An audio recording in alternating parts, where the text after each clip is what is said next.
നമസ്കാരം. പോളണ്ട് എന്ന് എവിടെ കേട്ടാലും മലയാളികളുടെ മനസ്സിൽ ഓടിയെത്തുന്ന മുഖം ശ്രീനിവാസന്റേതാണ്. അദ്ദേഹം ഓർമ്മയാകുമ്പോൾ എല്ലാവരുടെയും ഓർമ്മകൾ അവശേഷിക്കുന്നത് ശ്രീനിവാസൻ ബാക്കിയാക്കിയ ഒരു പിടി നല്ല ഡയലോഗുകളാണ്. ദൈനംദിന ജീവിതത്തിൽ സ്വന്തമായി താത്വിക അവലോകനം നടത്താത്തവരായി ആരും ഉണ്ടാകില്ല. ജീവിതത്തിന്റെ അർത്ഥം എന്താണ് എന്നുവരെ ശ്രീനി എഴുതി വെച്ചിരുന്നു. ജീവിതത്തിൽ സങ്കടവും ദുഃഖവും എന്നു തുടങ്ങി മരണം വരെ ആഘോഷിക്കപ്പെടുന്നു. ശ്രീനിവാസൻ ഒരു തിരക്കഥാകൃത്തായതോടെ മലയാള സിനിമയുടെ ഭാഷ തന്നെ മാറി. ഗൗരവമായ രാഷ്ട്രീയവും കുടുംബ പ്രശ്നങ്ങളും നർമ്മത്തിൽ ചാലിച്ച് അവതരിപ്പിക്കാനുള്ള അദ്ദേഹത്തിന്റെ കഴിവ് അതുല്യമാണ്. സന്ദേശം എന്ന സിനിമയിലൂടെ കേരളത്തിലെ രാഷ്ട്രീയ പാർട്ടികളുടെ പൊള്ളത്തരങ്ങൾ അദ്ദേഹം തുറന്നുകാട്ടി. വർഷങ്ങൾ എത്ര കഴിഞ്ഞിട്ടും ആ സിനിമയിലെ ഡയലോഗുകൾ ഇന്നും ട്രോളുകളായും രാഷ്ട്രീയ ചർച്ചകളായും നിറഞ്ഞു നിൽക്കുന്നുണ്ട്. എങ്കിലും അദ്ദേഹത്തിന്റെ ദീർഘവീക്ഷണങ്ങളാണ് അതിന്റെ തെളിവ്. മലയാളിക്ക് ഒഴിച്ചുകൂടാനാവാത്ത രണ്ടു പേരാണ് നാടോടിക്കാറ്റിലെ ദാസനും വിജയനും.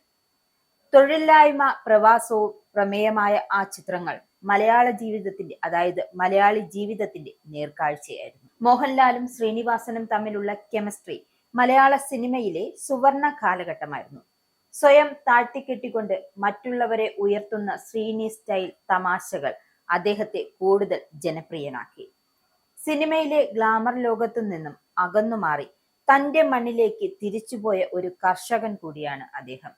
വിഷരഹിതമായ പച്ചക്കറിക്കായി അദ്ദേഹം നടത്തിയ ഓർഗാനിക് ഫാമിംഗ് വിപ്ലവം വാർത്തകളിൽ നിറഞ്ഞു നിന്നിരുന്നു.